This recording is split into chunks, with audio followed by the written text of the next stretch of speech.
आज सी सेट के वही हमारे पास सेट ए है और हम बात करेंगे क्वेश्चन नंबर 52।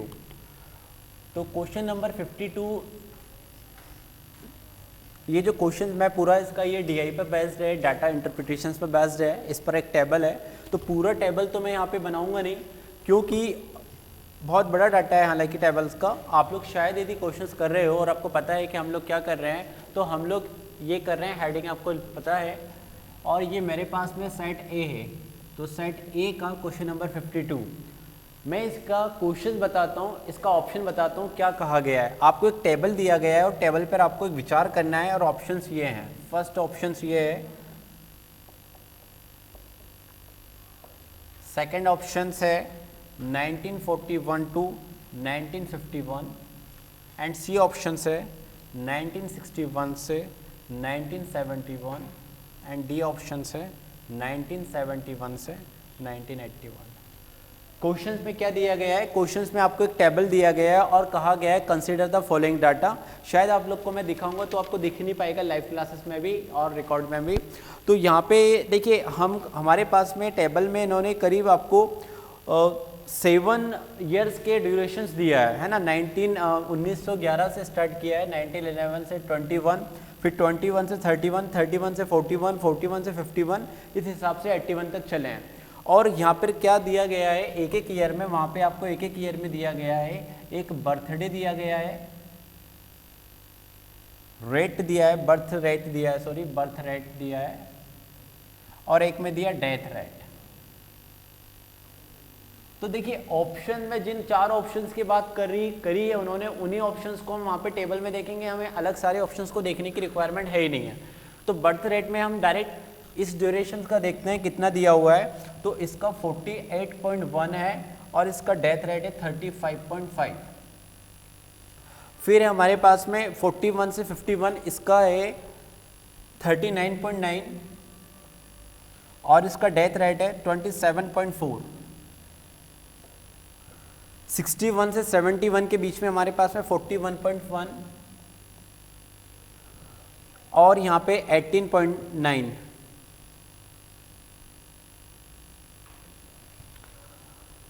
और लास्ट में 37.1 और यहाँ पे 14.8।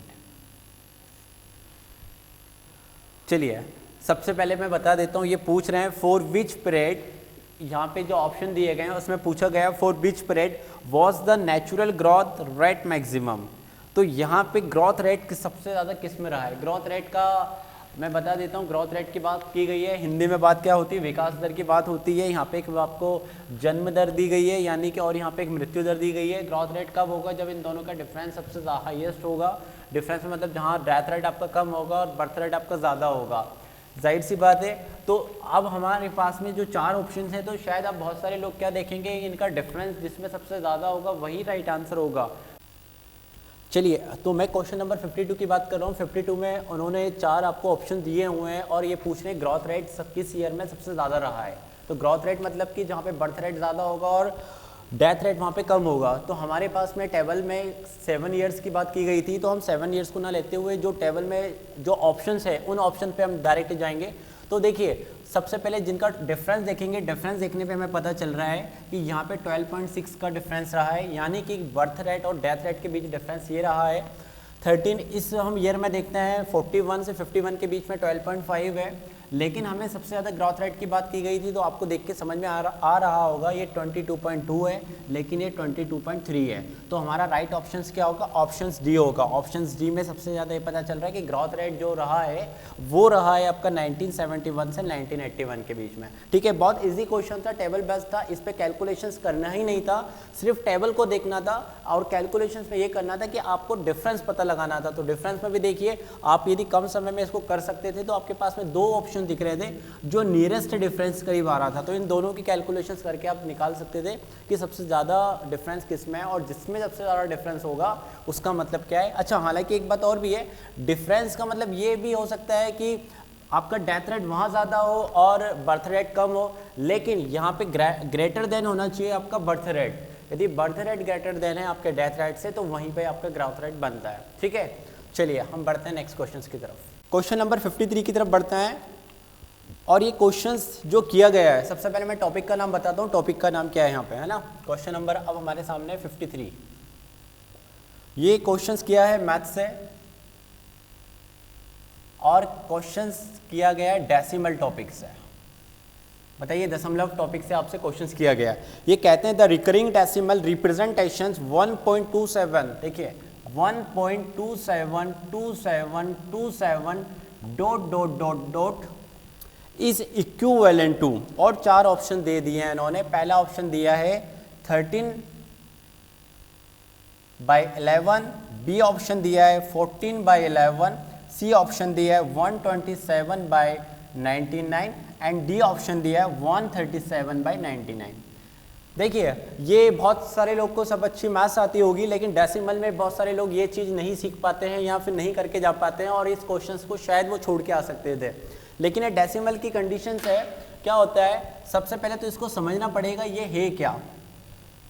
तो मैं आपको बताता हूँ कि जब हम नंबर्स पढ़ते हैं, नंबर रियल नंबर पढ़ते हैं, तो देखिए क्या होता है, नंबर्स आपके 2 टाइप्स के होते हैं। वैसे तो देखिए रियल नंबर्स भी होते हैं, वैसे तो कई टाइप्स के नंबर्स होते हैं, लेकिन मेनली एक रियल नंबर्स होते हैं और एक आपके डेसिमल। रियल नंबर को भी हम जब क्लासिफिकेशंस करते हैं तो क्या होता है, वहाँ पे एक डेसिमल वाले नंबर होते हैं, एक बिना डेसिमल वाले नंबर्स होते हैं।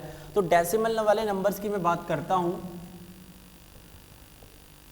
तो डेसिमल जो नंबर्स होते हैं वो देखिए क्या होता है, एक तो होता है टर्मिनेटिंग हो जाता है, यानी टर्मिनेट हो जाता है, यानी किसी, जैसे कि आपने 4/5 करते हैं हम लोग, तो ये इसका आंसर आपका क्या आ जाएगा 0.8, यानी ये टर्मिनेट हो गया। टर्मिनेट माने कि आप कोई ये आगे नहीं चलेगा। और यहाँ पे जो वर्ड्स किया गया है, एक वर्ड्स इन्होंने इंग्लिश में लिखा है रिकरिंग, यानी कि चलता ही जा रहा है, चलते ही जा रहा है। लेकिन देखिए रिकरिंग एक शब्द हो सकता है और एक शब्द होता है टर्मिनेटिंग। तो ये जो हमें जो दिया गया है ये क्या है, रिकरिंग ज़रूर है, लेकिन टर्मिनेट है क्या, टर्मिनेट नहीं है। तो देखिए मैं आपको बता देता हूँ कि आपने ये देखा होगा एक नाम, रेशनल नंबर्स क्या होते हैं। रेशनल नंबर को हम क्या लिख सकते हैं, P/Q के फॉर्म में लिख सकते हैं, और इरेशनल नंबर को कभी भी हम P/Q के फॉर्म में नहीं लिख सकते हैं। जैसे कि रैशनल, अब आपसे ये भी बात पूछ सकता था कि ये जो नंबर्स है क्या ये रैशनल नंबर है क्या ये रैशनल नंबर है या नहीं है। तो रैशनल नंबर क्या होते हैं जिसको हम P/Q के फॉर्म में लिख सकते हैं। तो थोड़ा सा ये चीज़ मैं आपको समझाता हूँ कि 1.2727 को हम लिख सकते हैं कि नहीं लिख सकते हैं। तो देखिए आपको इसमें ये देखना पड़ेगा रिपीट कहाँ तक हो रहा है। तो ये 2727 ये बार बार रिपीट हो रहा है, 27 का पेयर रिपीट हो रहा है मतलब। तो आप यहाँ पे क्या लिख सकते हैं, 27 पर बार लगाते हैं। आपने क्या लगा दिया वहाँ पे 1.27 बार लगा दिया। अब क्या होता है कि ये जो होता है इसको थोड़ा सा हम अलग लिखें तो ये 0.27 बार है, और डेसिमल आपको ये बताता है कि जिस पर बार होता है जितने डिजिट्स पे, उसके लिए हम क्या लेते हैं वहाँ पे 99। यदि मैं उसको जैसे कि है ना, यहाँ पे तो उन्होंने 1.27, एक्चुअली ये 1.27 बार बना। यदि ओनली 0.27 बार होता तो 0.27 बार को मैं पॉइंट हटा के वहाँ पे क्या लिखता, 99 लिखता। जनरली हम लोग क्या लिखते हैं, यदि है ना ओनली इतना ही होता, यहाँ पे बार नहीं होता तो पॉइंट हटा के मैं 100 लिखता। लेकिन यहाँ पे बार है तो मैं बार के प्लेस को यदि हटाता हूँ तो वहाँ पे मैं जितने डिजिट्स पे बार है उतने डिजिट के लिए 99 लेता हूँ। देखिए क्वेश्चंस आपको क्या कहा गया था, क्वेश्चन नंबर मैं बात कर रहा हूँ 53 की बात कर रहा हूँ। बहुत बढ़िया क्वेश्चन था, डेसिमल का क्वेश्चन है। यहाँ पे आपको एक नंबर दिया है 1.272727 और कंटिन्यू डॉट डॉट डॉट। अब सबको वीडियो दिख रहा है, यस और नो? मैं देख पा रहा हूँ, दिख रहा है अब, है ना? ऑडियो आवाज़ आ रही है, क्लियर आ रही है सभी लोग को? देखिए आपके पास में आपको ये कहा गया था कि ये जो नंबर्स है ये नंबर्स इस ऑप्शंस में किसके इक्विवेलेंट होगा। तो मैं आपको एक बात बता देता हूँ, थोड़ा सा हम और डेप्थ में आपको कभी चीज़ें समझ रही हो कि सर इसको कैसे, और भी कभी डिफरेंट नंबर भी आता तो आप कैसे बनाते, क्या करते। तो देखिए क्या होता है कि जो रैशनल नंबर होता है, एवरी रैशनल नंबर को हम फ्रैक्शन के फॉर्म में लिख सकते, मतलब जो रैशनल नंबर होता है वो खुद ही एक अपने आप में, रैशनल नंबर को हम किस फॉर्म में लिख सकते हैं, P/Q के फॉर्म में लिख सकते हैं, where Q is not equal to 0। तो जो क्या होता है कि सारे जितने भी डेसिमल्स होते हैं ना, हमसे कोई कहे कि जितने भी कोई डेसिमल, जैसे कि आपको फॉर एग्जांपल, अभी मैं इसकी बात नहीं कर रहा हूँ, मैं एग्जांपल लेके कुछ चीज़ आपको समझा रहा हूँ किसी ने कहा 1.2 को आप फ्रैक्शन के फॉर्म में लिख सकते, क्योंकि ये जो चीज़ें है ना, ये ऑप्शन जो है फ्रैक्शन के फॉर्म में, ये P/Q के फॉर्म में है। तो मैं आपको बताता हूँ, किसी ने हमसे ये कहा कि 1/2 को आप लिख सकते हो, तो ये इजी होता सॉल्यूशंस करना, आप इस तरह से जा सकते थे और ये 6/5 बोल सकते थे, है ना। अब कोई आपके पास में 1.41 भी होता तो आप क्या करते, इस तरह से करते, और ये अब आपका ये कट रहा था, यानी किसी नंबर से डिवाइड हो सकता था तो हमने काट दिया, ये नहीं हो रहा था तो इतना ही हम लिख के आते हैं, है ना। तो आपके माइंड में यार आता होगा एक बार कि जो भी डेसिमल वाला नंबर है उन सारे डेसिमल नंबर को हम इस फॉर्म में लिख सकते हैं, लेकिन ऐसा नहीं है, हम सारे डेसिमल नंबर को फ्रैक्शन के फॉर्म में नहीं लिख सकते हैं। तो कौन कौन से डेसिमल नंबर को लिख सकते हैं, हम देखिए क्या होता है कि 1.43, इसके बाद कोई नंबर नहीं है तो हम इसको डेसिमल, इसको फ्रैक्शन फॉर्म बना सकते हैं, लेकिन हम इस 3, 2, 1, 4, 5 और ये कंटिन्यू कोई नंबर चल रहा है, तो ऐसे नंबर को हम ऐसे नंबर को फ्रैक्शन फॉर्म में नहीं बना सकते हैं। पहला कारण तो ये टर्मिनेट नहीं हो रहा है, टर्मिनेट मतलब कि ये जैसा टर्मिनेट हो गया 3 के बाद आगे नहीं बढ़ रहा है, तो ये टर्मिनेट नहीं हो रहा है, ये नॉन टर्मिनेट है। दूसरा कारण क्या है, ये यहाँ पे क्या होता है कि फिनिश नहीं हो रहा है, मतलब वही बात मैं कर रहा हूँ, लेकिन यहाँ पे कब ऐसा नंबर जो आपको अब यहाँ पे दिया है 1.272727 और डॉट डॉट है, तो इसकी कहानी क्या है, ये टर्मिनेट तो नहीं हो रहा है लेकिन ये रिकरिंग हो रहा है। रिकरिंग का मतलब रिपीटेड हो रहा है, किसी नंबर के साथ रिपीटेड हो रहा है। तो ऐसे जो नंबर होते हैं ये वाले नंबर आपके P/Q यानी फ्रैक्शन के फॉर्म में लिख सकते हैं। इसका एक तरीका होता है कैसे लिखने का, वो मैं बताऊंगा।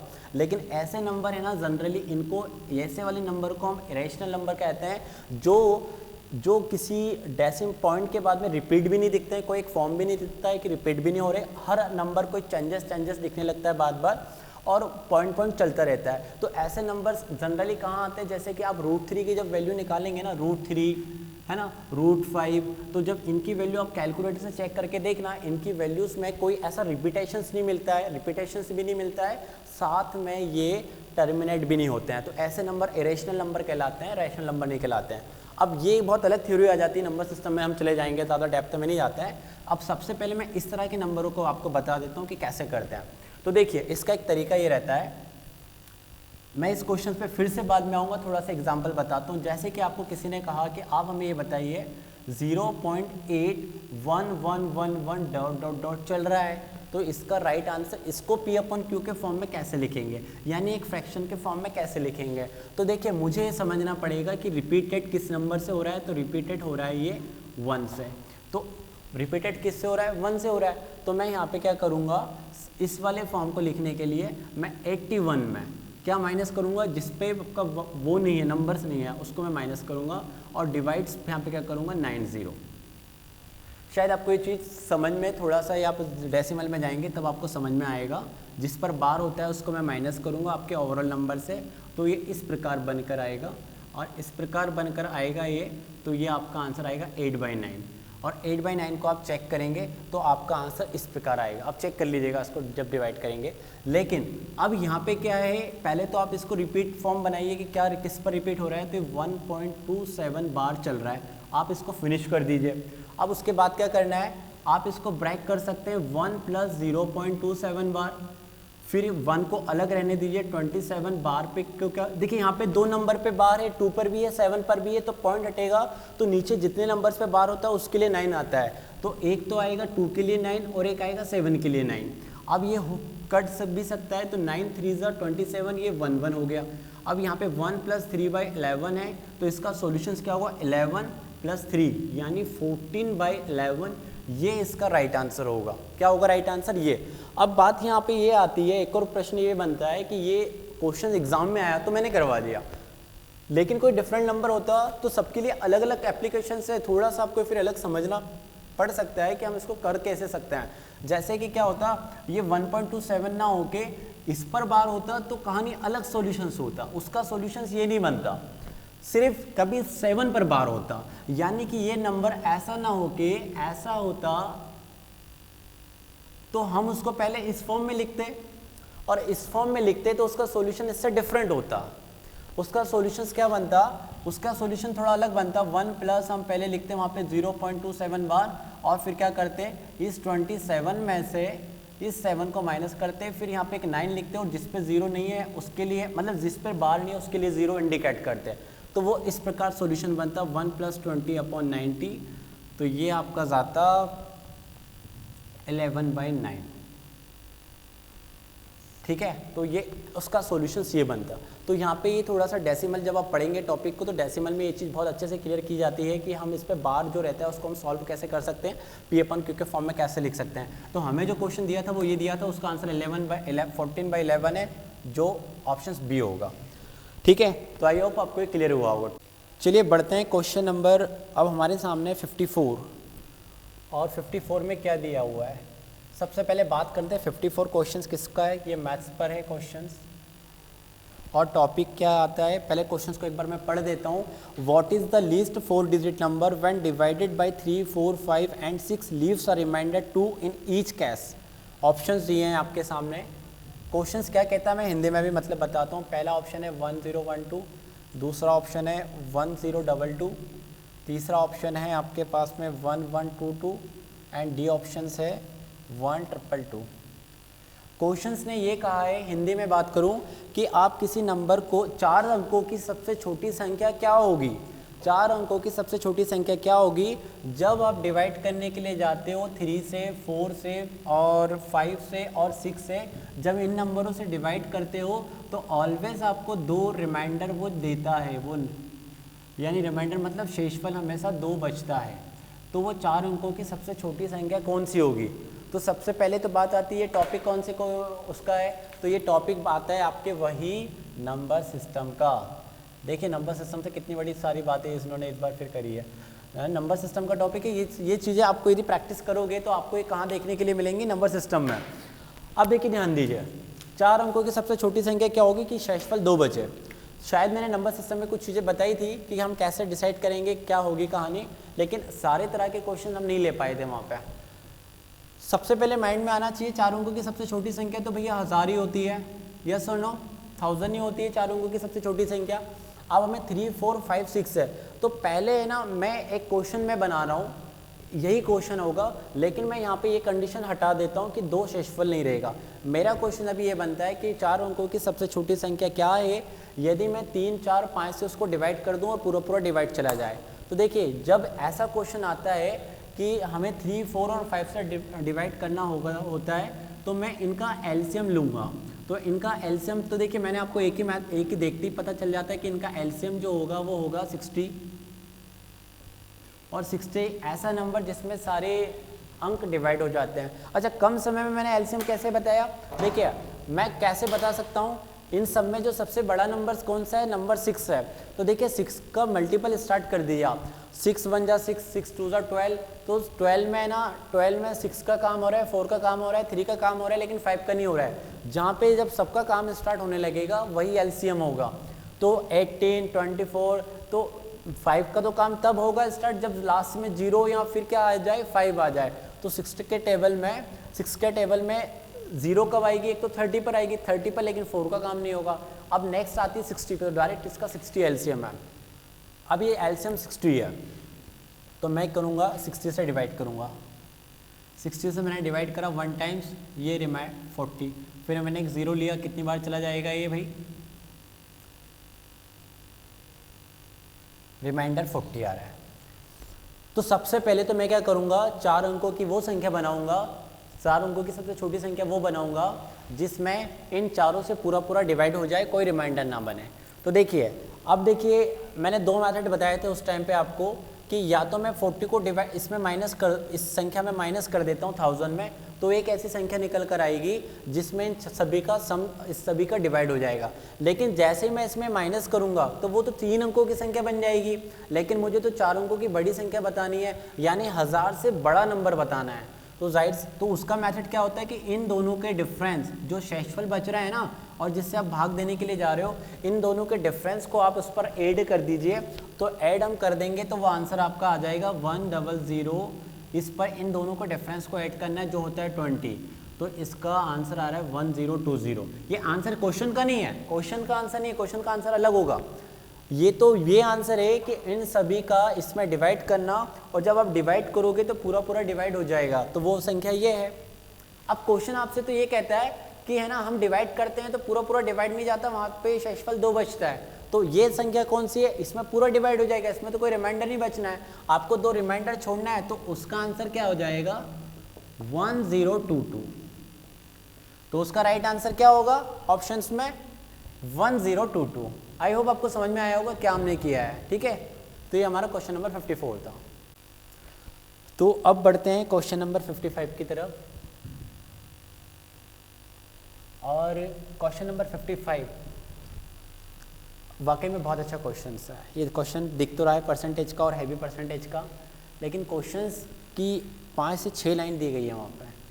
तो जनरली ऐसे क्वेश्चन में इतनी सारी लाइंस का कोई सेंस नहीं रहता है, लेकिन यहाँ पे हर वर्ड्स का बड़ा सेंस है।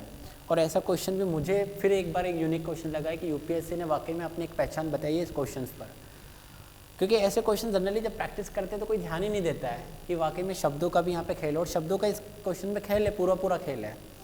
क्वेश्चन ये है, in adult population of a city 40% man and 30% women. मैं लिख भी देता हूँ क्या क्या दिया है। 40% मैन जो है एंड 30% वुमेन जो है ये मैरिड है और ये भी मैरिड है। एक किसी सिटी के पॉपुलेशंस की बात हो रही है, तो उस सिटी में 40% व्यक्ति विवाहित हैं, 30% महिलाएं विवाहित हैं, ये दिया हुआ है। पूछ ये रहे हैं कि what is the percentage of married adult populations, और उन्होंने हमसे पूछा है कि टोटल कितना प्रतिशत लोग एडल्ट वहाँ पे मैरिड है, मतलब कितने परसेंट लोग मैरिड है वहाँ पे, ये हमसे पूछा गया है। अब यहाँ पे उन्होंने दिया क्या है, कंफ्यूज शायद आप लोग को लगता होगा, लेकिन यहाँ पे उन्होंने दिया है no man marriage more than one women, यानी कि एक व्यक्ति की एक महिला से ज़्यादा शादियाँ नहीं हुई है। समझने में लगता है इसका कोई कहानी में अर्थ नहीं होगा, अर्थ है इसका। और आगे दिया है कि कोई भी महिला ऐसी नहीं है जिसने एक से अधिक व्यक्ति से शादी की हो, ठीक है, क्योंकि ऐसा केसेस होता जैसे कि एक व्यक्ति भाई 2 से 3 महिलाओं से शादी करता तो उस केसेस की कहानी अलग हो जाती। तो यहाँ पे उन्होंने दिया है कि इस जो सिटी है, ये सिटी ऐसी है कि सिटी में एक व्यक्ति की कोई 2 शादियाँ नहीं हुई है, 2 महिलाओं से शादी नहीं करी है उसने, और महिलाओं ने भी किसी 2 शादियाँ नहीं करी हैं, कोई 2 मैन से शादी नहीं किया। अच्छा, आगे एक और दिया है कि इस सिटी में क्या है, इस सिटी में जो है विडोज भी नहीं है और मतलब कि विधवाएं भी नहीं है और विधुर भी नहीं है। मतलब विधवाएं क्या होती है, विधुर क्या होती है, ठीक है, आप शायद अच्छे से परिचित हो उस शब्द से। चलिए तो हम क्वेश्चंस की बात कर रहे थे। क्वेश्चन नंबर था हमारा 55 जो था परसेंटेज बेस्ड पे, ठीक है।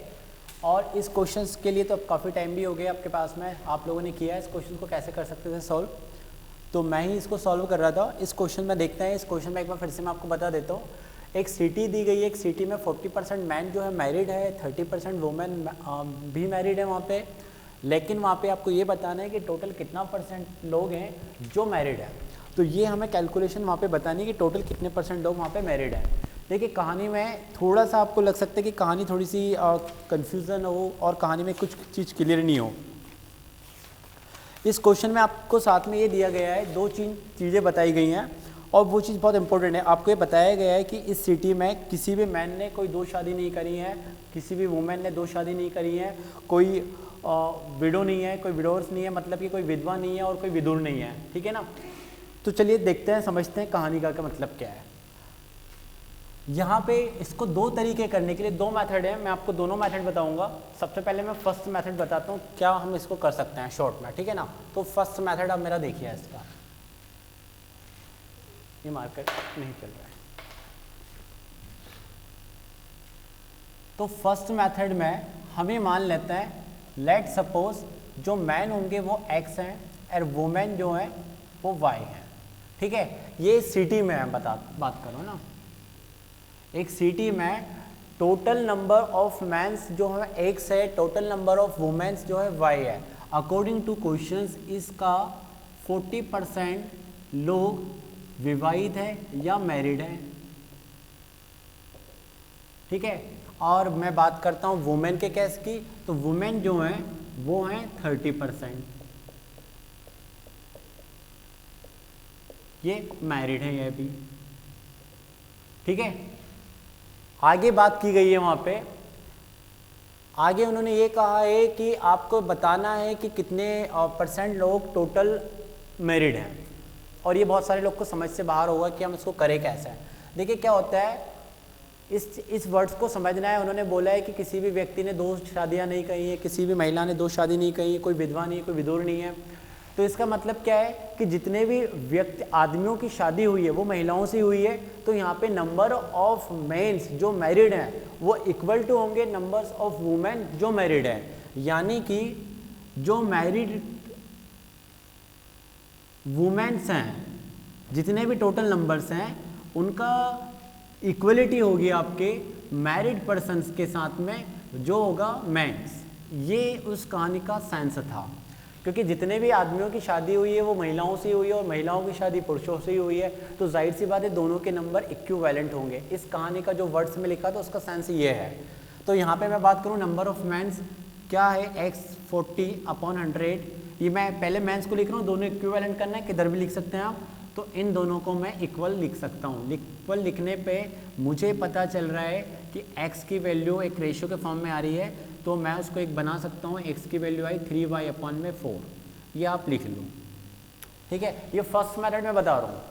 अब करना क्या है, जब हम परसेंटेज कैलकुलेशन जब निकालते हैं तो हमें परसेंटेज कैलकुलेशन निकालना है कि टोटल जो है कितने प्रतिशत लोग मैरिड हैं, यही हमें फाइंड आउट करना है, यस और नो। तो हम क्या रखेंगे, ऊपर मैरिड पर्सन को रखेंगे, कितने मैरिड लोग हैं, मैरिड पीपल कितने हैं, और नीचे टोटल पॉपुलेशन रखेंगे हम एक उस सिटी की, ठीक है ना, कितनी पॉपुलेशन होगी, मल्टीप्लाई बाय 100 करेंगे, और ये जो हमारा होगा ये परसेंटेज को बताएगा कि कितने लोग वहाँ पे प्रतिशत मैरिड है। तो देखिए मैरिड कितने लोग हैं। अब मैरिड की मैं बात करूँ तो मैरिड है ना, देखो वहाँ पे कैलकुलेशन रखेंगे man plus women according to question जाते हैं ना। तो x × 40/100 प्लस y × 30/100, और नीचे टोटल पॉपुलेशन आएगी। टोटल पॉपुलेशन में मैन और वुमेन यानी कि x और y जो सिटी की पॉपुलेशन है। देखिए हमें सिटी में कुछ और बताया ही नहीं गया था कि भाई को हमें कि कोई बच्चे वगैरह, हमने तो क्या मैन और वुमेन को ही काउंट करना है वहाँ पे। तो x और y ये टोटल लोग आ जाएंगे और मल्टीप्लाई में 100। अब यहाँ पे क्या करना है, इसको सॉल्व जब हम करते हैं मैं आपको बता देता हूँ, 100 नीचे कॉमन आएगा, दोनों से 100 डिनोमिनेटर में कॉमन आएगा और नीचे यहाँ पे 100 आ जाता है, तो ये 100 इस हिसाब से इससे कट जाएगा। अब हमारे पास में कहानी का सॉल्यूशंस क्या बचेगा वो मैं यहाँ पे बता रहा हूँ। हमारे पास बचेगा ये 40, मैं यहाँ पे x की वैल्यू देखिए वो वैल्यू पुट कर दूंगा, तो 40 और x के प्लेस में मैं क्या वैल्यू रख देता हूँ 3y/4 प्लस ये जो 30 है ये लिखा है मैंने, और y के प्लेस पे y लिखा रहने दिया, अपॉन में मैंने क्या करा x के प्लेस पे फिर वही वैल्यू रखी 3y/4 और प्लस y। अब इसी को सॉल्व करना है क्योंकि बाकी सारी चीज़ सॉल्यूशन हो गई है। तो ये देखिए कट गया, ये हुआ 10, तो ये 10 × 3 30, 30 और 30 60, ऊपर 60y है। नीचे की मैं बात करता हूँ तो नीचे यहाँ पे पहले एलसीएम होगा, तो 4y प्लस 3y यानी कि 7y, और एक जो नीचे का 4 है ये ऊपर जाके मल्टीप्लाई हो जाएगा। तो मल्टीप्लाई हुआ तो ये हमारे पास हुआ 240, और ये y से y कट जाएगा 240/7। ये सब लोग को दिख रहा है। 240/7 को जब हम सॉल्व करते हैं तो यहाँ पे आता है 7 3 × 21, और ये 3 बचेगा, 7 4 × 28, 2 रिमाइंडर और 7। तो ऑप्शन में देखिए यदि आपके पास क्वेश्चन होगा तो ऑप्शन में आपके पास में ये ऑप्शन है 34/2/7%, और इतना लोग आपको बताता है कि ये उस सिटी में मैरिड है वहाँ पे। तो ये मुझे लगता है पहली मेथड से आपको समझ में आया होगा। हमारे पास एक और मेथड है जिससे भी आप जा सकते हैं और कर सकते हैं, लेकिन सफिशिएंट है मुझे लगता है यही मेथड आप इसको कर सकते हैं, तो आपको बना सकते हैं। आप बिना दूसरी मेथड के जाएं और करें इसको, तो मुझे नहीं लगता है कि कैलकुलेशन उससे भी वही आना है, और चाहो तो मैं उससे भी आपको बता सकता हूँ। चलिए दूसरा मेथड हम समझ लेते हैं कि उसमें आप करोगे तो कैसे करोगे।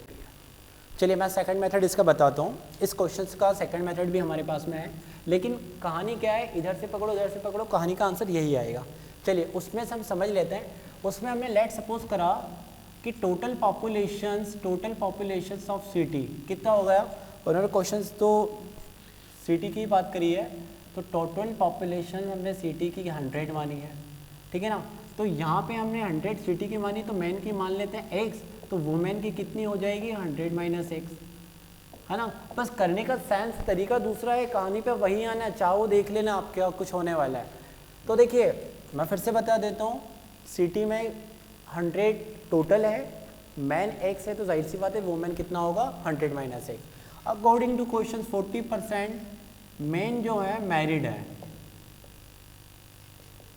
तो मैरिड मतलब कि ये जो है यानी 40x/100 मैरिड है, और अकॉर्डिंग टू क्वेश्चन 30% वुमेन जो है वो मैरिड है, तो वो कितना हो जाएगा 30 मल्टीप्लाई इसमें करेंगे क्योंकि ये इसका है, ठीक है ना, अपॉन 100। ये बात समझ में आ गई क्या करा हमने। इसके बाद में क्या करना है आपको, अकॉर्डिंग टू क्वेश्चन हमें वापस वही जाना है, क्योंकि उन्होंने कहा है कि भाई मैरिड वुमेन और मैरिड मैन दोनों इक्वलिटी होंगे। क्यों होंगे, क्योंकि वहाँ पे कोई किसी व्यक्ति ने दूसरी शादी करी नहीं है, तो नंबर ऑफ चांसेस एक दूसरे के ज़्यादा नहीं होने वाले हैं। मतलब कि क्या है ना, जितनी महिलाएं होंगी उतनी ही आदमी होंगे वहाँ पे, मतलब जिनकी शादी महिलाओं से हुई है उतनी ही महिलाओं की शादी पुरुषों से हुई है। तो देखिए यहाँ पे हम इसको इक्विवेलेंट दोनों को कर देंगे, तो हमें पता चल रहा है 40x/100 को मैंने इक्वल करा 30/100 से, और यहाँ पे 100 माइनस x है, 100 से 100 कट जाएगा, ये आपको पता होगा 0 से 0 कट जाएगी, ये 4x है, और ये 3 के x माइनस इधर जाएगा, और यहाँ पे पहले 300 माइनस 3x, तो ये 3x इधर आएगा 7x और 300, तो x की वैल्यू आ जाएगी 307। यस और नो, x की वैल्यू कितनी आई 307। अब हमें क्या करना है, हमें परसेंटेज निकालना है। परसेंटेज किसका निकालना है, मैरिड लोग का। तो परसेंटेज निकालने के लिए क्या करेंगे, ये अब मैं रफ कर रहा हूँ क्योंकि ये वाला मेथड हो चुका है आपका। तो देखिए x की वैल्यू तो आ गई है, तो x की वैल्यू आ गई है, तो पहले तो आप ये निकाल लीजिए कितने लोग मैरिड है, मैन कितने लोग मैरिड है। तो 40/100 x की वैल्यू रखी मैंने 300/7, और ये बताता है मैन जो मैरिड है, ठीक है ना, मैन जो मैरिड है। तो ये आया आपका कितना आ जाएगा भैया, ये आ जाएगा आपका 120/7। मैरिड मैन, मैरिड वुमेन की बात करता हूँ मैं, मैरिड वुमेन की बात करता हूँ, तो वो वैल्यू ये, इसको हम लेके आते हैं, तो वो है 30/100, और वहाँ पे 100 माइनस x, तो x की वैल्यू है हमारे पास कितनी है 300 माइनस 7। तो इसकी सोल्यूशन जब करते हैं तो 7 इधर आ जाएगा, 700 हो जाएगा, नीचे फिर 7 इधर आ जाएगा, 700 में से 300 जाएगा, तो कितना बचेगा 400 बचेगा। 400/7, ये 0 से 0 कट जाएगा, और यहाँ से भी कहानी आ रही है 120/7। तो देखिए एक कहानी तो ये बहुत अच्छा इस मेथड से ये देखने के लिए मिल रहा है कि जितने मैरिड मैन है वो भी 120/7 है, 120/7 है, और जितने वुमेन मैरिड है वो भी 120/7 है, वो भी दोनों इक्वल। देखिए यहाँ से कहानी बहुत अच्छे से क्लियर हो रही है, क्योंकि जितने नंबर ऑफ संख्या मैरिड मैन की उतनी नंबर ऑफ संख्या मैरिड वुमेन की है। तो ये बात तो क्लियर हो गई है। अब देखिए ध्यान दीजिए, करना क्या है, करना हमें क्या करना है वो मैं बता रहा हूँ आपको कि हमें यहाँ पे परसेंटेज कैसे निकालना होगा। हमें यहाँ पे परसेंटेज किसका निकालना है, टोटल पॉपुलेशन सिटी की कितनी है x, मतलब टोटल पॉपुलेशन ऑफ सिटी की कितनी है 100, और यहाँ पे हमें मैरिड मैन और वुमेन, तो हमारे पास में क्या आ जाएगा 120/7 × 2 × में 100, तो ये क्या हुआ आपका 240/7, और ये आपका वही आंसर बता रहा है 2/7%। आई होप आपको सेकंड मेथड समझ में आया होगा हमने यहाँ पे क्या किया है। एक बार फिर से शायद ये 2 क्या चीज़ है वो मैं बता देता हूँ। देखिए यहाँ पे क्या है ना, ये अकेले ये एक मैन का, ये एक वुमेन का है, ये एक मैन का है, तो दोनों लोग को लेना। देखिए शादीशुदा ये भी है, शादीशुदा वो भी हैं, ठीक है ना। जैसे कि किसी कोई एक कपल है तो शादीशुदा लोग वहाँ पे 2 हैं, तो ये पूरा मैन है, ये पूरे वुमेन है, तो दोनों को मिला के ऐड करेंगे तो हमें इतने लोग पता चल रहे हैं मैरिड है। नीचे टोटल पॉपुलेशन हमने अकॉर्डिंग टू क्वेश्चन में डाटा 100 रखा था, तो नीचे टोटल पॉपुलेशन 100 रखेंगे सिटी की, ये मल्टीप्लाई है परसेंटेज कैलकुलेशन वाला 100। तो जब इसके सॉल्यूशंस कर रहे हैं तो ये भी हमारा वही आंसर दे रहा है। तो ये सेकंड अल्टरनेटिव मेथड था, लेकिन कहानी पे हम वहीं पहुंचे। लेकिन दोनों मेथड की मैं बात करूँ, दोनों मेथड एक्स से लेकर ही किए हैं, दोनों कंसेप्चुअली हैं, तो दोनों कोई डिफरेंट नहीं है, ठीक है। आई होप आपको क्लियर हुआ होगा।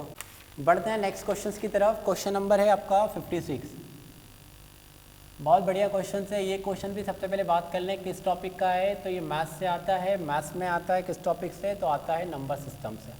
देखिए आपका है ना, सबसे पहले ये लिख लीजिएगा किस टॉपिक से कितने क्वेश्चन आते हैं। सबसे ज़्यादा नंबर सिस्टम्स ही बने हैं, क्योंकि नंबर सिस्टम ही सबसे ज़्यादा उलझा देता है।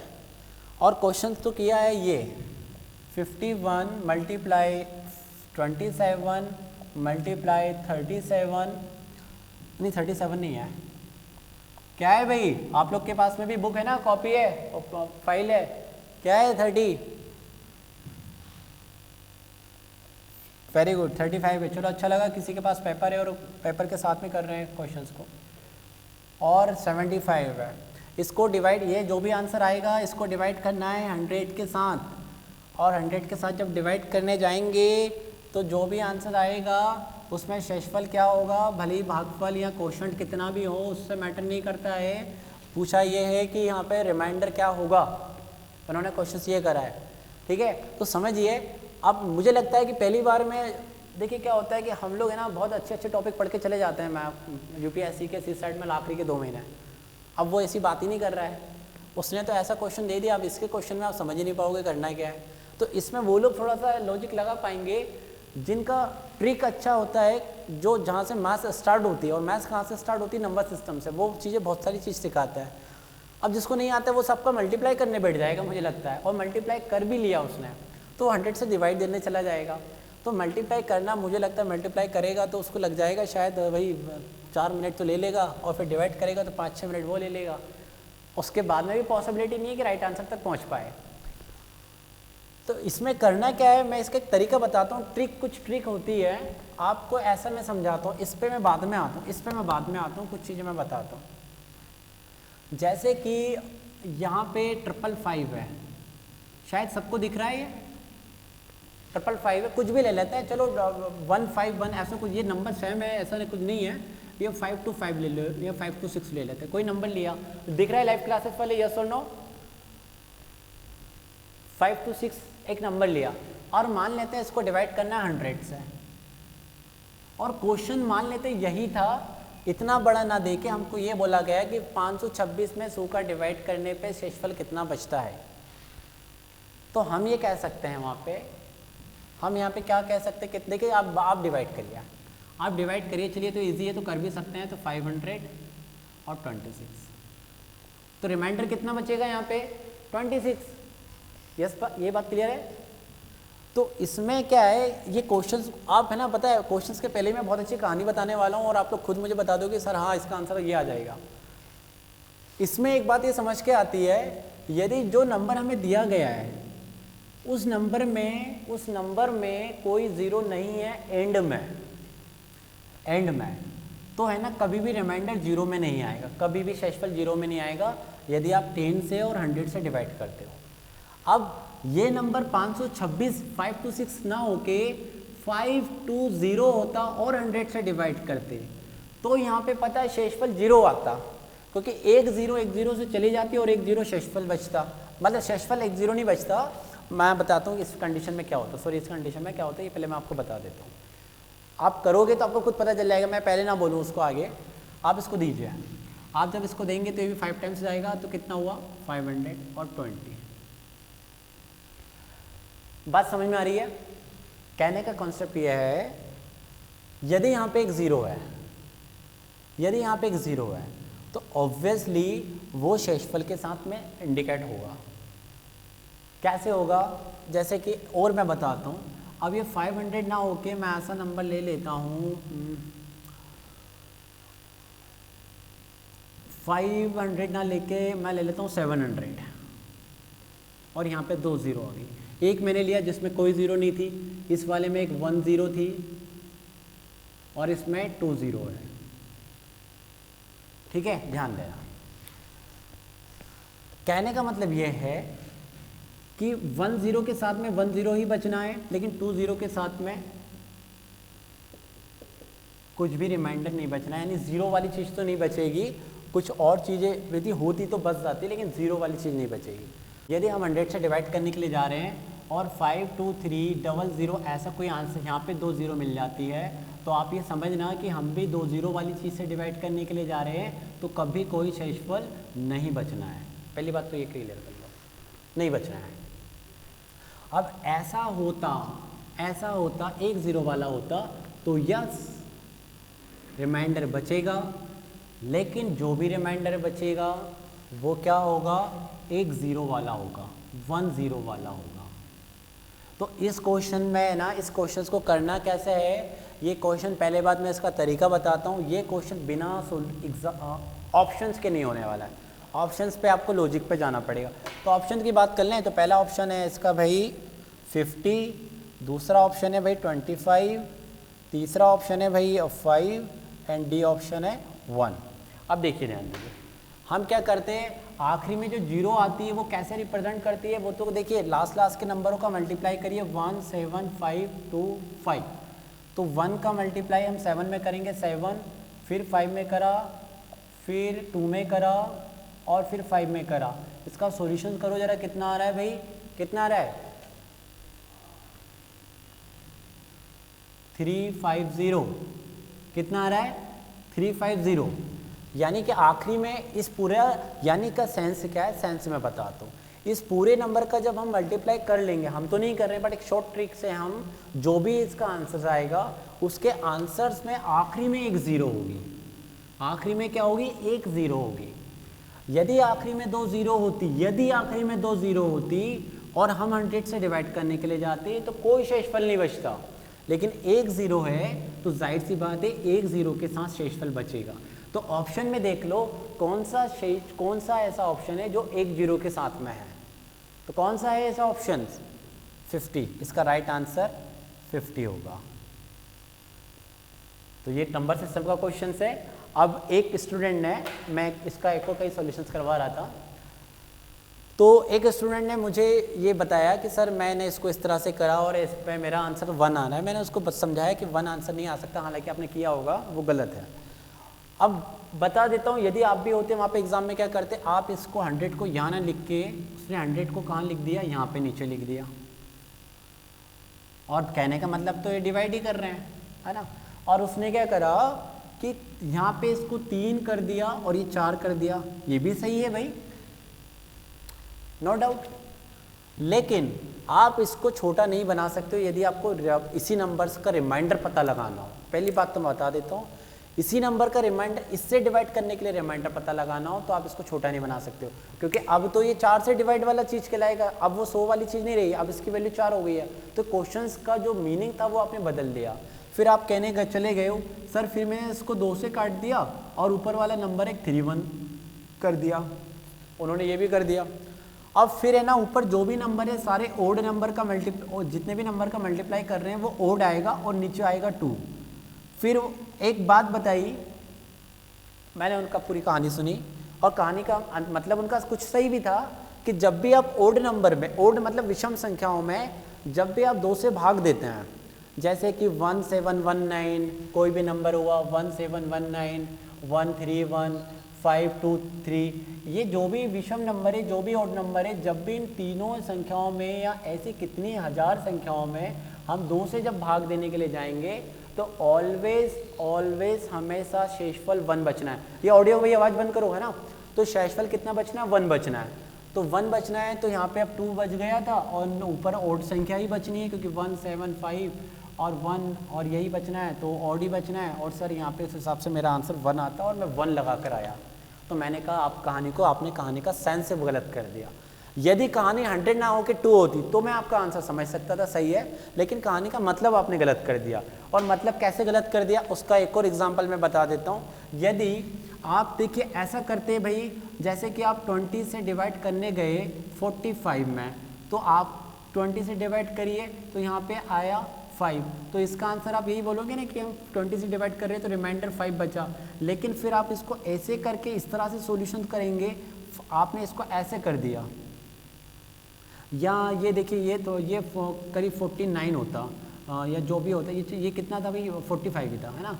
लेकिन अब मैं यहाँ से डिवाइड कर रहा हूँ, अब ये 9 में 4 का डिवाइड करता हूँ तो ये तो रिमाइंडर कितना दे रहा है, 1 दे रहा है, तो 4 के साथ में 1 दे रहा है, क्योंकि अब आप उसको इस तरह से सोल्व कर रहे हो और ऐसे सोल्व करा तो 5 शेषफल दे रहा है, तो आप इसको आपस में नहीं काटोगे, क्योंकि ये फिर सेंस अलग हो जाएगा। पूरे नंबर को काटना नहीं है, पूरे नंबर से पता लगाना रहेगा कि क्या शेषफल देगा। ठीक है, तो आई होप आपको क्लियर हुआ होगा क्वेश्चन। तो बढ़ते हैं अब हम नेक्स्ट क्वेश्चन की तरफ। क्वेश्चन नंबर है 57, और क्वेश्चन नंबर 57 ये क्वेश्चन से मैथ्स का ही क्वेश्चन है। सबसे पहले इसको किस टॉपिक में काउंट कर लें, तो आप इसको टॉपिक में काउंट कर सकते हैं। एक तो रेशियो की बेसिक सी एप्लीकेशन है, रेशियो एंड प्रपोर्शन, और दूसरा ये देखने के लिए मिलता है पार्टनरशिप, साझेदारी, है ना। रेशियो का टॉपिक है, पार्टनरशिप का टॉपिक है, इसको बोल सकते हैं। और बहुत सिंपल सा क्वेश्चन, बहुत इजी क्वेश्चन है ये, शायद आप लोग से बन जाएगा, आप थोड़ी बहुत मैथ्स पढ़ेंगे तो। उन्होंने क्या है, सम दिया है, सम टोटल रुपए दिए हैं जो है 2500, और यहाँ पे 3 लोग हैं, एक से y है, z है, और इन तीनों में डिस्ट्रीब्यूट कर रहे हैं, और इन तीनों का रेशियो दे रखा है 1/2 रेशियो, 3/4 रेशियो, 5/6 रेशियो, ये उन्होंने दे रखा है। अच्छा, आगे कहते हैं कि ये है ना एक सम है, एक टोटल रुपए इतने हैं भाई 2500 रुपये, और XYZ में इस प्रकार डिस्ट्रीब्यूट हो रहे हैं। तो आपको ये बताना है, क्वेश्चंस को ये बताना है कि सबसे ज़्यादा मिलने वाले को और सबसे कम मिलने वालों के बीच में क्या अंतर है, मतलब अंतर क्या है, डिफरेंस क्या होगा, है ना। जैसे किसी को 9000 मिल रहे हैं, किसी को 5 मिल रहे हैं, किसी को 4 मिल रहे हैं, तो सबसे कम 4 मिले और सबसे ज़्यादा 9 मिले, तो इन दोनों के बीच का डिफरेंस क्या है ना। तो what is the difference between the maximum share and the minimum share. Option दे रखे हैं उन्होंने 4। पहला ऑप्शन है 300, और बी ऑप्शन है 350 रुपीज़, सी ऑप्शन है 400, एंड डी ऑप्शन से आपका 450, ये 400 है। चलिए, तो क्वेश्चंस को जरा समझ लेते हैं। क्वेश्चन बहुत इजी है, सबसे पहली बात है, लेकिन इसमें इजी क्या चीज़ है, कब इजी होगा, यहाँ पे एक रेशियो है, इस चीज़ को हमें पहले समझना पड़ेगा। रेशियो का ये स्टैंडर्ड फॉर्म नहीं है। स्टैंडर्ड फॉर्म जो रेशियो का होता है उसमें खुद फ्रैक्शन में कोई नंबर्स नहीं होते हैं, तो ये फ्रैक्शन में, तो इनका स्टैंडर्ड फॉर्म बनाने के लिए क्या करना होगा, हम नीचे वालों का लेते हैं एलसीएम। जो एलसीएम आया हमारे पास में 12, फिर हम 2 का इसमें डिवाइड करते हैं तो 6 आया, फिर 4 का इसमें डिवाइड करेंगे 3, और 3 का ऊपर गुणा करेंगे 9, फिर 6 का इसमें डिवाइड करेंगे 2, और 2 का 5 में मल्टीप्लाई करेंगे 10, और अब इसको हटा देते हैं, यानी कि ये जो चीज़ थी अब वो ये फॉर्म में बनी है, तो स्टैंडर्ड फॉर्म ये आ गया। अब यहीं से हमें समझ में आ रहा है कि सबसे ज़्यादा हिस्सा 10 वाले को मिल रहा है, सबसे कम हिस्सा 6 वाले को मिल रहा है। तो डिफरेंस, आवाज़ दोबारा आ रही है, तो सबसे ज़्यादा डिफरेंस इन दोनों में ही हो रहा है। कितने का डिफरेंस हो रहा है, 4 का, तो डिफरेंस हो रहा है 4 का। और टोटल को तो आप काउंट करते ही हैं, कितना है 10, 9, 19 और ये 25। तो आपको बस कुछ नहीं करना है, इस वाले रुपए पे 2500 पे 4/25 का मल्टीप्लाई कर देंगे, तो आपको ये वो आंसर देगा जो सबसे ज़्यादा मिलने वाले को सबसे कम मिलने वाले को है। तो ये आपका 400 रुपीज़ आया। आप क्या करते, आप इस तरह भी सॉल्यूशंस करते, पहले इसका अलग निकालते तो वो जो आता, फिर 10 वाले का निकालते जो आता, फिर दोनों को माइनस करते तो भी 400 आता। मैंने क्या करा, वो यहीं से डिफरेंस काउंट कर लिया और मैंने बता दिया। तो आई होप ये तो इजी क्वेश्चन था, ये समझ में भी आया होगा क्या करना था इसमें। क्वेश्चन नंबर बढ़ते हैं 58 की तरफ, और 58 ने क्या दिया हुआ है, वो ये बोलते हैं for what value of n, एक नंबर दिया उन्होंने इस प्रकार, और पूछा है इसकी वैल्यू 2 कब होगी, जब 4 ऑप्शन दे दिए हैं। पहला ऑप्शन दिया है कि n के प्लेस पे हम 0 रखें, दूसरा ऑप्शन रखा है फॉर एनी, मतलब n के प्लेस पे for any whole number, n मतलब कोई भी होल नंबर हो सकता है। सी दे रखा है for any positive number, any positive integer and D option दे रखा है फॉर रियल नंबर। बहुत सारे लोग को तो पता ही नहीं होगा रियल नंबर होता है क्या, रियल नंबर सुना है, वास्तविक संख्याएं होती क्या है, वास्तविक संख्या है जो आपने देखी है, समझी है, वही वास्तविक जो जिनके हम कैलकुलेशंस करते हैं वही वास्तविक है। इमेजिनरी नंबर क्या होता है, वही आयोटा वाला आपने सुना होगा, आयोटा आई रहता है ना, इस प्रकार के 3i प्लस आयोटा शायद आपने पढ़ा होगा। चलिए ये हमारा टॉपिक नहीं है आयोटा, है ना। अच्छा सबसे पहले बात कर लें, ये जो क्वेश्चन है 58 किस टॉपिक का है, ये मैथ्स का ही आता है। मैथ्स में किस टॉपिक का नाम है, तो ये टॉपिक देखा जाए, काउंट करा जाए तो सर्ट्स एंड इंडाइसेस, घातांक एवं करनी। तो घातांक एवं करनी सर्ट्स एंड इंडाइसेस का रूल ही यही है, किसी भी चीज़ पे पावर 0 होना मतलब कि 1 होना, ये तो पढ़ा होगा आप लोगों ने भी, किसी भी चीज़ पे पावर 0 का मतलब क्या होता है 1। अब वो कोई सा भी नंबर हो जाए, चाहे 10 पे पावर 0 हो तो भी 1, चाहे 110 पे पावर 1 हो तो भी 1, किसी भी चीज़ पे पावर 0 होना का मतलब 1। हमें इसकी वैल्यू चाहिए 2, तो एक तो ऑलरेडी 1 है, तो यहाँ पे यदि n आपका 0 हो जाए तो 10 की पावर 0 प्लस 1, तो ये आ जाएगा 1 प्लस 1 और ये 2 होगा। तो इसका आंसर क्या होगा, इसका आंसर होगा n इक्वल टू 0। अब मैं शॉक्ड हूँ कि मुझसे किसी ने ये क्वेश्चंस करा और उसने कहीं देखा होगा सॉल्यूशन में गूगल्स पे, और गूगल्स पे जब देखा होगा उसने तो उसको ये आंसर ना दिख के ये आंसर दिखा, तो मैंने कहा भैया वो गलत है, ठीक है ना, मैं बस पे कॉन्फिडेंट हूँ कि क्यों गलत है। एनी नंबर और होल नंबर तो बहुत सारे होते हैं 0 से लेकर इनफाइनाइट, तो 0 ही लेंगे हम वहाँ पे, यही हमारे पास में राइट बैठता है और यही हमें लेना पड़ेगा। तो गूगल पे सर्च किया, सॉल्यूशन में कहीं देखा होगा, इस क्वेश्चन को जब देखा है तो उसका राइट आंसर उन्होंने ये बताया। तो फिर किसी और कोई वीडियो देखा होगा तो किसी ने ये बताया, लेकिन मैं श्योरिटी के साथ कह सकता हूँ, क्योंकि एनी नंबर होल नंबर का मतलब क्या है, 0 से लेकर इनफाइनाइट, आप इस पर 0 की जगह 1 रखेंगे तो 11 होगा, 2 रखेंगे तो 100 प्लस 1, तो कहानी 2 तो नहीं आएगी ना, 2 कब आएगी जब आप 0 रखेंगे वहाँ पे। तो आई होप आपको क्लियर हुआ होगा, ठीक है। क्वेश्चन नंबर आता है 59, और 59 क्वेश्चंस क्या है पहले तो हम लिख लेते हैं, ये भी मैथ्स का ही ये क्वेश्चंस है, और किस टॉपिक से बिलोंग करता है, ये बिलोंग करता है आपके एवरेज से। क्या क्वेश्चंस है, क्वेश्चंस ये, एक क्लास में 3 ग्रुप हैं, एक ग्रुप ए है, एक ग्रुप बी है और एक ग्रुप सी है। ये क्लास में 3 ग्रुप हैं A B C. If one student from group A का एक लड़का शिफ्ट हो जाता है टू स्टूडेंट, ए का एक लड़का शिफ्ट हो जाता है सी में, ए एंड बी से 2 लड़के, यहाँ से एक लड़का शिफ्ट होता है 1 स्टूडेंट, और बी से 2 लड़के शिफ्ट होते हैं 2 स्टूडेंट, सी में चले जाते हैं। तो ये कहते हैं ऐसा हो जाता है यदि, है ना, if one student from group A and 2 student from group B are shifted to group C, then what happens to the average weight of the student of the class।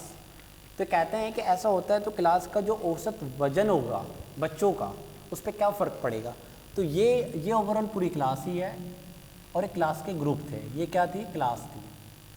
तो देखिए मैं एक बात बता देता हूँ, क्लास का ग्रुप है, क्लास के ग्रुप में कोई बच्चा इधर का इधर जाए, इधर का इधर जाए, इधर का इधर जाए, यहाँ सारे बच्चे बी के शिफ्ट होकर सी में ही चले जाए, यहाँ सी के खाली होकर ए में ही आ जाए, यहाँ सब लोग एक ही बन जाए, एवरेज पे कोई फ़र्क नहीं पड़ना है, क्योंकि एवरेज तो जो था वो ही होगा ना टोटल। तो क्या फ़र्क पड़ना है एवरेज से, एवरेज का हाँ फ़र्क तब पड़ता जब ये इंडिपेंडेंट एवरेज होता, माने डिफरेंट एवरेज होता ग्रुप का अलग अलग।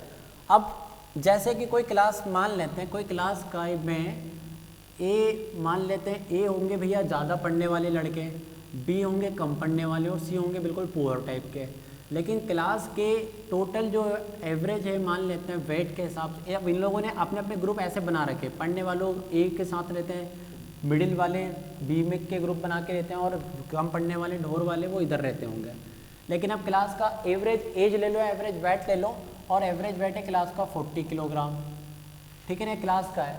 अब है ना, अब ये बी वाला ए के साथ शिफ्ट हो जाए या बी वाला सी के साथ शिफ्ट हो जाए, तो उससे क्या फ़र्क पड़ना है भैया, क्लास के अंदर ही है ना बच्चे, तो अभी भी तो क्लास के अंदर ही रहेंगे ना वो, तो कोई फ़र्क नहीं पड़ना है डाटा पे, अभी भी 40 रहेगा। कोई उठकर कोई बाहर थोड़ी ना निकल गया, क्लास छोड़ के यदि घर थोड़ी ना चला गया, कोई इससे ग्रुप से निकल के बाहर आ जाए, क्लास से बाहर चला जाए, तो वेट पे फ़र्क पड़ना है एवरेज पे। और ये एवरेज सेपरेट होता तो भी फर्क पड़ता। ये तो ओवरऑल क्लास का है, तो इसका राइट ऑप्शन क्या होगा? ऑप्शन इन्होंने दिया था, पहला ऑप्शन कि ये इंक्रीज करेगा, दूसरा ऑप्शन था ये डिक्रीज होगा, तीसरा ऑप्शन था it remains the same, and fourth option था no conclusion can be drawn due to insufficient data. तो ऐसा कुछ भी नहीं है हमारे पास में, हम ये कह सकते हैं कि जो है यहाँ पे रिमेन्स द सेम, यानी वेट हमारा, एवरेज वेट हमारा सेम रहने वाला है यहाँ पे। ठीक है, आई होप आपको समझ में आया होगा क्वेश्चन नंबर आते हैं 60 पे। क्वेश्चन नंबर 60 पे आते हैं, उन्होंने क्या दे रखा है, वो कहते हैं हाउ मेनी डिफरेंट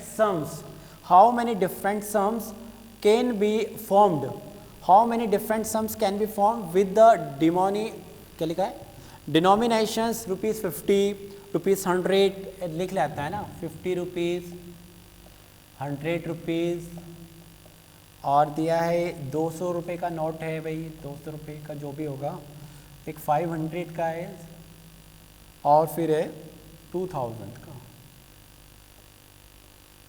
तो ये कहते हैं कि इस प्रकार के ऐसे हमारे पास में डिनोमिनेशंस में ये मनीज हैं, ठीक है ना, tracking at least 3 denomination at a time. Hindi में बात करूँ, हिंदी में क्वेश्चन क्या दिया है, इस प्रकार के मूल्य वर्गों में एक समय में कम से कम 3 मूल्य वर्गों को लेते हुए, इनमें से किसी 3 को लेते हुए कितनी डिफरेंट राशियां बनाई जा सकती है यहाँ।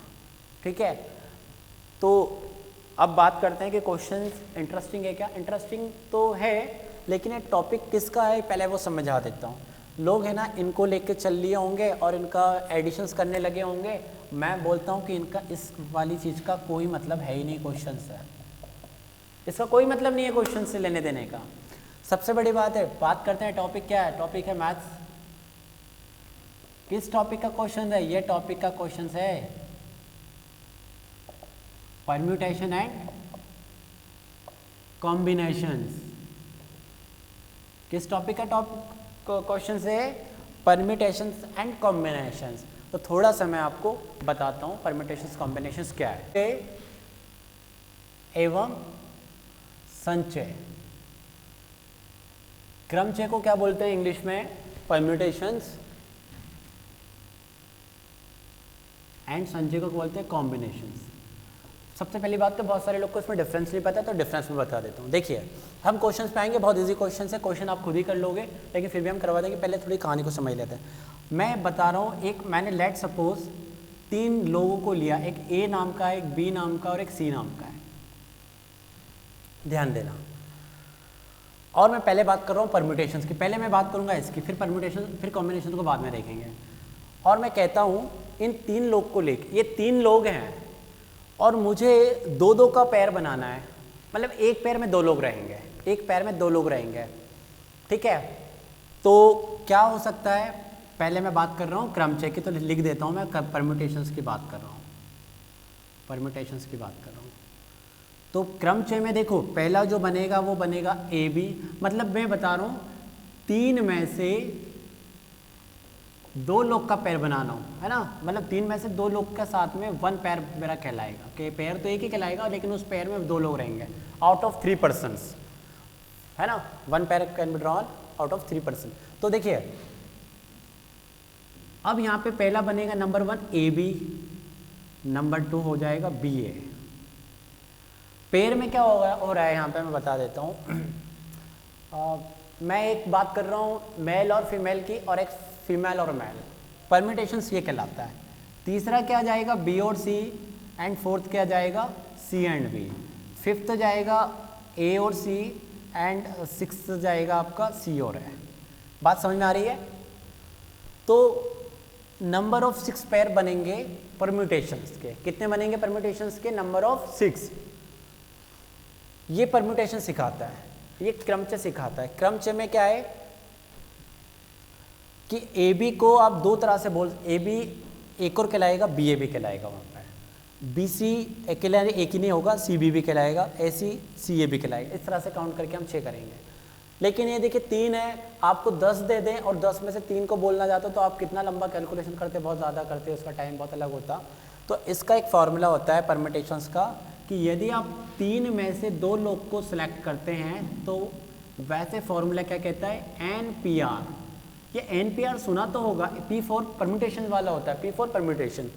अब n क्या होता है, n मतलब जो टोटल लोग कितने लोग हैं वो n होगा, r मतलब कितने लोग का क्रम बना रहे हो, कितने लोग का परम्यूटेशन ड्रॉ कर रहे हो वो होगा। तो मैंने, और NPR का मतलब फॉर्मूला ये होता है फैक्टोरियल n और नीचे फैक्टोरियल n माइनस r। तो देखिए मैंने एक तो बनाया बिना फॉर्मूले के, काउंट कर लिया, ये तो बिना फॉर्मूले का 6 बता रहा है। अब मैं फॉर्मूले से जाऊंगा और उससे भी 6 आंसर लेके आऊंगा।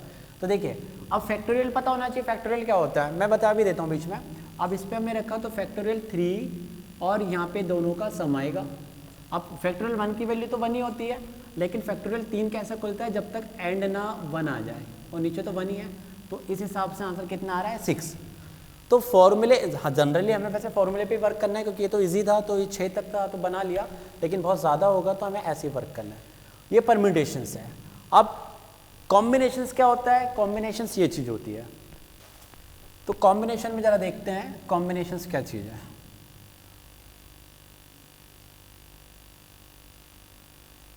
कॉम्बिनेशन में भी मुझे बोला है कि आपको 2 लोग का ही बनाना है, लेकिन 3 लोगों में से बनाना है। तो कॉम्बिनेशंस में क्या होगा, यही कहानी है कि मुझे 3 लोग दिए हैं लेकिन 2 लोग का ही बनाना है, एक पेयर। तो 1 मेरा कहलाएगा AB, दूसरा कहलाएगा BC और तीसरा कहलाएगा AC। इसमें रिपीटेशंस नहीं होगा, इसमें कॉम्बिनेशन मतलब एक कपल तो एक ही कपल कहलाएगा, हस्बैंड वाइफ का एक ही कपल कहलाएगा, इसमें कोई रिपीटेशंस नहीं होगा। क्रमचय में क्या है, AB को आप 2 बार तरह से बोल सकते हो, लेकिन इसमें क्या होगा, AB का AB होगा, BC होगा और एक ऐसी होगा। तो कॉम्बिनेशन में कितने बन के आ रहे हैं, 3। ये कॉम्बिनेशंस कहलाता है, ये संचय कहलाएगा। 3 लोगों में से 2 का एक पैर बना रहे हो। According to method, formula method जाते हैं कॉम्बिनेशंस की, तो कॉम्बिनेशंस C बस वही चीज़ होगी, वहाँ पे P था यहाँ पे C होगा, तो ये NCR कहलाएगा। और NCR इक्वल टू फॉर्मूला ये कहता है फैक्टोरियल n फैक्टोरियल r और यहाँ पे n माइनस r, ठीक है ना। तो कॉम्बिनेशन में क्या होता है, इतना तो होता है, यहाँ पे एक फैक्टोरियल r और मल्टीप्लाई होता है नीचे। तो देखिए अब हमें निकालना है NCR 3 C2, 3 में से 2 लोग का कॉम्बिनेशन बनाना है, तो क्या होगा फॉर्मूला फैक्टोरियल 3 अपॉन फैक्टोरियल 2 और ये तो डिफरेंस 1, तो यहाँ पे ये खुलेगा 3 इंटू 2 इंटू 1 और ये वाला 2 इंटू 1, तो 2 से 2 कट जाएगा और ये आंसर 3 आएगा। आप लोग को दिख रहा है, लाइव क्लासेस वालों को नीचे मैंने बता दिया, ज़्यादा दिख रहा है क्या 3, एक बार बता दीजिए आप लोग। तो ये 3 है ना। हाँ, तो ये है कहानी का सेंस। अब आपको ये पता चल गया होगा कि हमें यहाँ पे क्या करना है। तो हमें यहाँ पे क्या करना है भाई, अब देखिए, अब राशि इनमें से 5 कितनी है, 1 2 3 4 5, 1 2 3 4 5 राशियाँ दी गई है, 5, उसमें से 3 को लेना है, 3 को बनाना है।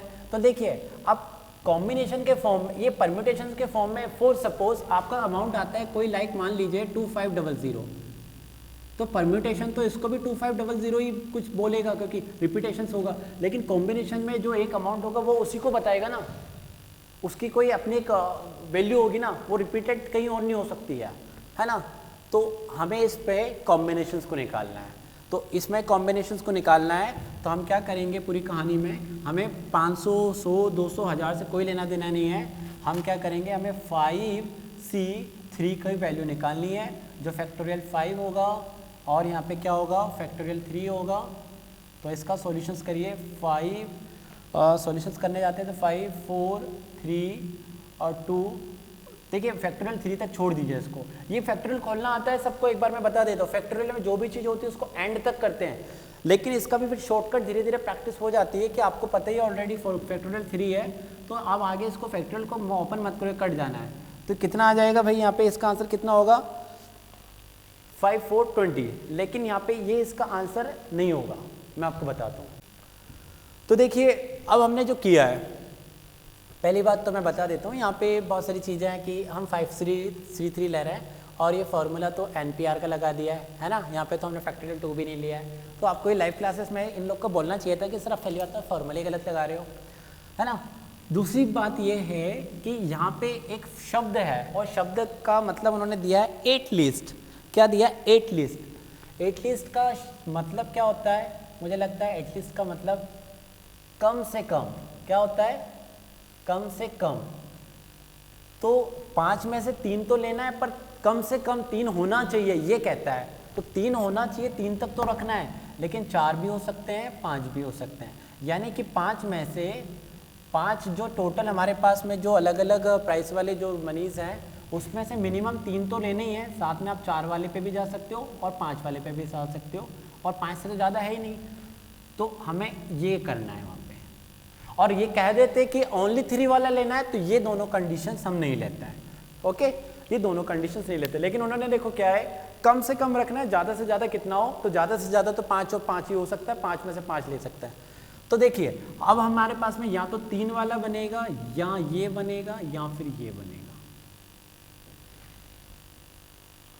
तो क्या होगा, अब क्या हम किसमें कर सकते हैं, हम इसमें जाएंगे, हमारे उसमें फॉर्मूले पे हम जाते हैं डायरेक्ट। तो मतलब NCR सबको पता है, 5C3 plus 5C4 plus 5C5। और ये जिसको थोड़ा समझ में नहीं आ रहा होगा ना, आप 1 से 2 दिन का समय दे दो, पढ़ लो थोड़ा सा टॉपिक को, इजी वे में पढ़ लो, परमेशन कॉम्बिनेशन पूरी कहानी समझ में आ जाती है। फैक्टोरियल कम से कम समय में कैसे सॉल्व कर सकते हैं वो पूरी कहानी क्लियर हो जाएगी आपको। अब 5C3 को वैल्यू क्या आ जाएगी, देखिए शॉर्टकट में हम करते हैं तो वैसे कहानी क्या होता है, इसको 2 टाइम्स ओपन कर सकते हैं, लेकिन मैं शॉर्टकट नहीं करता हूँ। फैक्टोरियल 5 है, या फैक्टोरियल 2 है, फैक्टोरियल 3 है, प्लस फैक्टोरियल 5 है, फैक्टोरियल यहाँ पे पहले आएगा 1, फैक्टोरियल यहाँ पे कितना आएगा, ये 4 आएगा, ये 1 आएगा, प्लस यहाँ पे क्या आना है, ये यहाँ पे देखिए 3 आएगा और यहाँ पे 2 आता है ना, पीछे हमारा डिफरेंस होता है, आगे हमारा, और यहाँ पे आएगा पहले फैक्टोरियल 5, ये तो ये रहेगा आपका फैक्टोरियल 5 और एक रहेगा 0। 2 चीज़ बता देता हूँ, ये शायद छोटे वर्ड्स आपको दिख रहे हैं क्या। पहली बात तो फैक्टोरियल 1 की वैल्यू भी 1 होती है, फैक्टोरियल 0 की वैल्यू क्या होती है, 0 की वैल्यू भी 1 होती है। तो यहाँ पे इसका सॉल्यूशन देखिए, हम इसको सॉल्व करेंगे, मुझे रफ करना पड़ेगा ताकि मैं आपको बड़ा दिखा सकता हूँ। तो फैक्टोरियल 5 को आप ओपन करेंगे तो वो होगा 5, 4 और 3 तक ओपन मत करिए, आपके पास में 3 फैक्टोरियल एक आ ही गया है तो वो वहाँ से काट देगा, तो ये कट जाएगा, लेकिन एक फैक्टोरियल 2 है तो उसको ओपन करते हैं तो 2 ही मिलना है, और 2 ने इसको काट दिया है, तो इस वाले की वैल्यू 10 आ गई, पहले 10 प्लस, अब सेकंड वाले को सॉल्व कर रहे हैं, तो सेकंड वाला जो दिया है वो फैक्टोरियल 5 है और फैक्टोरियल 4 इंटू 1 है, तो इसको आप है ना इसका तो कोई सेंस नहीं है, इसको जब खोलने जाएंगे तो 5 इंटू 4 इंटू 3 इंटू 1 यानी फैक्टोरियल 4 तक छोड़ दीजिए और नीचे फैक्टोरियल 4 काट देगा, तो एक 5 यहाँ पे आ गया प्लस, और लास्ट वाले का तो ये क्या आ गया 1, तो ये आंसर आ रहा है आपका 16, तो इसका राइट आंसर होगा 16। अब सबसे बड़ी बात है, इसमें पैसों का जो दिया था उसका कोई लेना देना नहीं था, इसको कॉम्बिनेशन टॉपिक को यदि आप पढ़ के जाओगे तो आपको क्लिक हो जाएगा कि ये किस टॉपिक की बात की गई है। तो टॉपिक भी कवर करना पड़ेगा आपको, पहले लिस्ट बनानी पड़ेगी, हालांकि ये कंफ्यूज कर जाएगा कि ये क्या करना था वहाँ पे। तो आई होप आपको समझ में आया होगा, थोड़ा सा हमने इसको ब्रीफ एक्सप्लेनेशन सुनी कराए, लेकिन एक शॉर्ट में एक्सप्लेनेशन कराए टॉपिक का, परम्यूटेशन एंड कॉम्बिनेशंस का, ठीक है।